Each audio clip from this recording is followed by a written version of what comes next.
Olá, seja bem-vindo ao Em Pauta desta semana e o assunto de hoje é polêmico. Na verdade, pode ser considerado como o assunto do ano no Brasil. A PL 4330 do deputado Sandro Mabel, do PL de Goiás, conhecida popularmente como Lei da Terceirização. Nós vamos discutir se essa lei é benéfica, se ela pode trazer prejuízo, se é um retrocesso aos trabalhadores brasileiros. E para isso nós convidamos dois advogados que estão presentes aqui conosco no estúdio, Dr. Rodrigo de Carvalho e também a professora aqui da Universidade Fevale, Cláudia Petri. Boa tarde, sejam bem-vindos.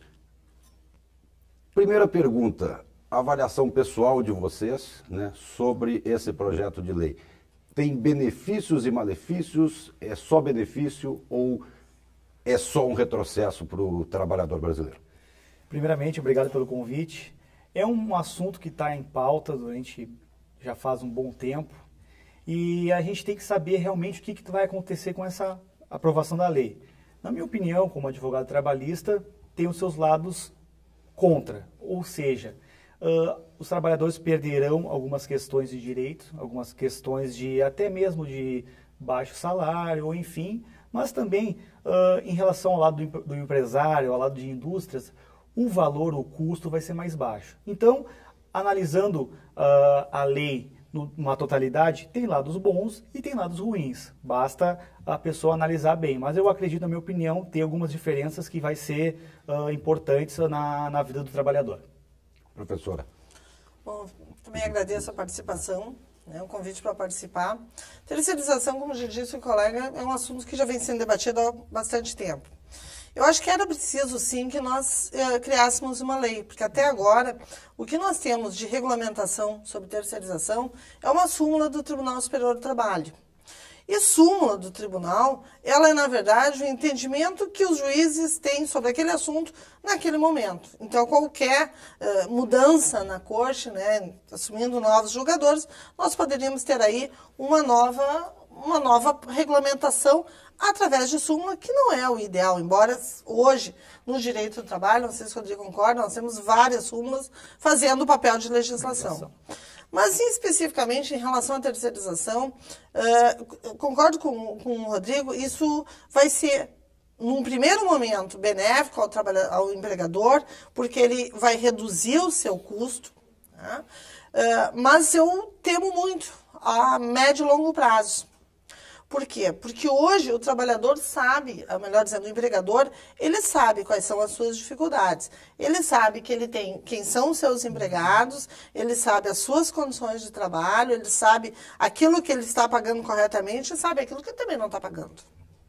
Mas na medida em que ele vai terceirizar, ele vai transferir essa responsabilidade de contratação, de pagamentos a um terceiro. Muito bem. Ele perde o controle o funcionário. Ele vai ter uma redução de custo, mas ele perde o controle sobre os trabalhadores. Né?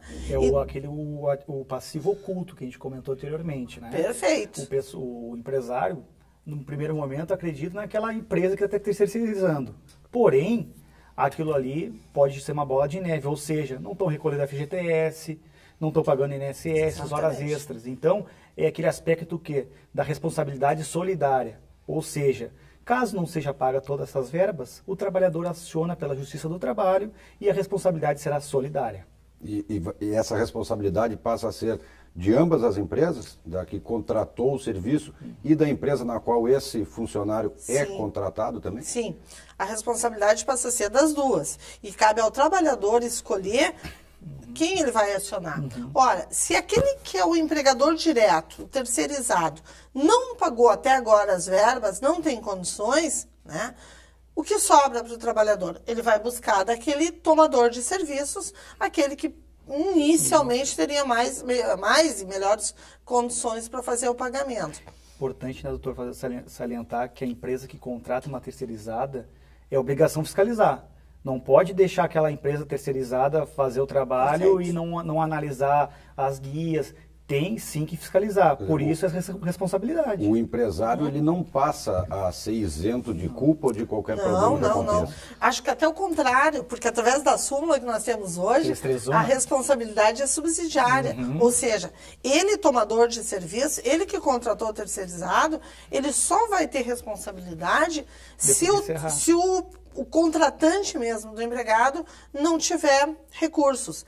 Mas a partir da aprovação da lei, vai ser diferente. A responsabilidade dele é solidária, ou seja, cabe ao empregado dizer, não vou cobrar de ti, eu vou cobrar da empresa, porque a empresa tem maior cacife, tem melhores condições. Então, não vou perder tempo mais hoje com o meu empregador. Certo. Vocês acreditam, a lei foi aprovada na Câmara, né, e agora segue para o Senado, onde o próprio presidente da Casa, Renan Calheiros, já se posicionou contrário e disse que vai fazer de tudo para que a lei não passe no Senado. Vocês acreditam que passa ou não passa? Vamos ter um respaldo da Câmara ou no Senado é diferente? Essa é uma questão, a doutora até pode concordar comigo, trata-se de uma questão política. Essa lei hoje é uma questão política, ou seja, de um lado nós temos a Câmara, pelo seu presidente Eduardo Cunha, que aprovou. No Senado temos Renan Calheiros, ou seja, os interesses são opostos. Já foi bem claro que o Renan Calheiros vai fazer algumas emendas em relação a essa lei. Ou seja, doutora, em relação à atividade fim. Eles vão querer mudar. Que é o que está batendo na lei, é a atividade fim da empresa. Hoje, atualmente, como a doutora falou, a súmula 331 do TST é o quê? Que pode terceirizar atividade e meio. Por exemplo, limpeza, seguranças de banco.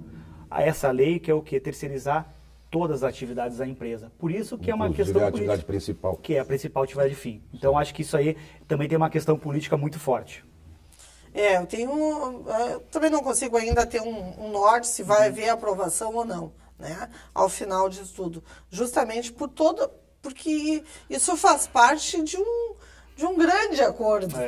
Né? A terceirização, como tu disseste bem, está sendo, nesse momento, o foco, o assunto principal, que não se sabe exatamente por que ele é o principal. Ninguém sabe. E a gente não sabe exatamente quais os acordos que vão ser feitos politicamente atrás disso. Né? Mas, de qualquer forma, há uma pressão bastante grande da classe empresarial no sentido de ver aprovado. Para os empresários, como a gente conversava antes, eles são favoráveis por pensar numa redução de custos? Exatamente. Somente? Eu acho que numa redução de custos, talvez uma redução de responsabilidade, ainda que ele tenha que fiscalizar, mas me parece que há uma redução de responsabilidade no primeiro momento. Né? Para os trabalhadores, e as centrais sindicais têm se manifestado de modo geral contrárias, né? A própria Associação dos Juízes do Trabalho se manifestou e fez ato contra a terceirização, porque sim, o empregado fica em risco. Os aspectos importantes para o empresário, o que seria? Em relação ao custo, mas o principal argumento é o quê? Seria a especialização da mão de obra. Esse é o argumento principal, ou seja, eu vou contratar uma empresa para me fornecer trabalhadores naquela área, para aquele serviço. Então, isso que é a posição dos empresários. Por outro lado, as centrais sindicais estão atuando, a gente poderia verificar na semana passada os manifestos na rua, que é em relação a isso, em relação a esse movimento que está, durante esse mês, vai causar ainda mais paralisação, ainda mais amanhã, no feriado, 1º de maio, vai ter manifestações. Então, esses são os dois pontos, do lado do empresário e o lado do trabalhador. Agora está no Senado, temos que aguardar. Certo. Esse feriado do Dia do Trabalho vai ser o Dia do Trabalho terceirizado? Acredito que sim, né? Vão terceirizar o feriado? Vão terceirizar o feriado. O rótulo é esse, né? A terceirização. Porque é um assunto que está em pauta, né? Isso aí vai ser... Agora, uma das alterações, das emendas que foram colocadas dentro do projeto inicial, é de que o empresário também se comprometesse, pode se terceirizar, mas o empresário, o contratante se compromete com os custos de FGTS e INSS. Então não tem por que terceirizar, eu acho. Porque se ele vai continuar arcando com os direitos trabalhistas que foram conquistados, não há motivo, pelo menos a meu ver, na terceirização. Não sei o que vocês pensam em relação a isso. É que talvez o empregador pense que ele vai estar fugindo, ou fugindo no sentido de não ter inicialmente a responsabilidade, por exemplo, com acidente de trabalho, pagamento de férias, 13º. A gente sabe como é difícil para o empregador hoje, quando ele chega lá em final de outubro, ele sabe que o final de ano está se aproximando, e se ele não tem um caixa financeiro bom, né? Ele começa a ficar apavorado, porque novembro e dezembro são meses horrorosos de pagamento para ele, né? Vários, pagamento do 13º, pagamento de férias, pagamento de salário, né? Tem que fechar toda a carga tributária, né? Muito bem, então ele pensa, não, eu vou contratar a empresa do Rodrigo, que é especializada, presumo então que a mão de obra dele deve ser melhor do que a minha, né? Me afasto dessas responsabilidades. Tá? Mas tem um outro aspecto, ele também vai perder o empregado, não só perder o controle, como eu também não sei até que ponto aquele empregado vai ficar motivado, porque esse empregado, né? Vai trabalhar numa empresa especializada, mas quantas mais vão surgir? Ele não tem mais vinculação com a empresa tomadora. Né? E hoje a gente sabe que as políticas de recursos humanos demonstram aí que o quanto o empregado precisa estar motivado para trabalhar. Ele precisa olhar lá na frente e verificar que ele tem uma chance de crescimento, que a empresa está apostando no trabalho dele. E ele vai passar a ser prestador de serviço. Prestador de serviço. Essa, né? Ele não deixa Esse de ser. o grande o impasse da questão é essa. Tu vai virar um prestador de serviço. Alguns benefícios, por exemplo, no caso dos bancários, se tu virar um prestador de serviço, participação no lucro você não vai ter mais. E isso hoje a gente sabe que é uma grande parte, todo mundo trabalha em relação a esses benefícios. Não vai, o trabalhador não vai perder seus direitos trabalhistas, mas vai perder também alguns benefícios. Os benefícios hoje... As férias, 13º, participação em resultados. Isso aí que é complicado. Por isso que a gente não pode ser... Também, doutora, radical, que vai perder todos. Todos não. Né, os direitos básicos vão continuar. Mas esses outros que acabam sendo motivadores, até da permanência do emprego, esses não vão mais ter. Não existem mais. Não existe mais, não vai ter. Em relação até motivação, a gente sabe que hoje em dia o trabalho move pela motivação, pelas metas, né? E hoje, como é que você vai ter o controle disso? Como é que a empresa lá em cima, no topo, vai ter o controle do funcionário lá? Então, essa questão que tem que ser abordada mesmo com bastante importância e atenção. Agora, nesse caso, por exemplo, né, o senhor falou das metas, e a gente sabe hoje toda empresa tem seu cronograma e seu cumprimento de metas para cada funcionário.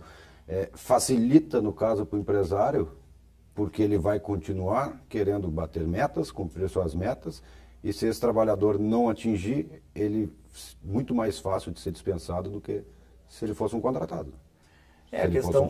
A questão da dispensa já fica mais fácil. Porque ele pode ser dispensado sem encargo trabalhista algum para a empresa também. E essa dispensa parte por via não da empresa contratante, mas sim pela contratada, entendeu? Tu avisa o responsável, o empregador direto, entendeu? Ele que faz essa demissão. Então, isso prejudica sim, até pelo controle, em relação a isso aí que vai prejudicar o trabalhador, fica vulnerável, né, doutor? Fica bem vulnerável essa relação de trabalho, porque pode demitir a qualquer momento, né? Certo. O deputado Sandro Mabel, que é o autor do projeto, claro, todos nós sabemos, é um grande empresário hoje da indústria alimentícia, vamos dizer assim, né, do país. E a gente volta, de repente, naquela velha queda de braço no Brasil, empresário versus trabalhador? Voltamos. No meu ponto de vista, nós voltamos.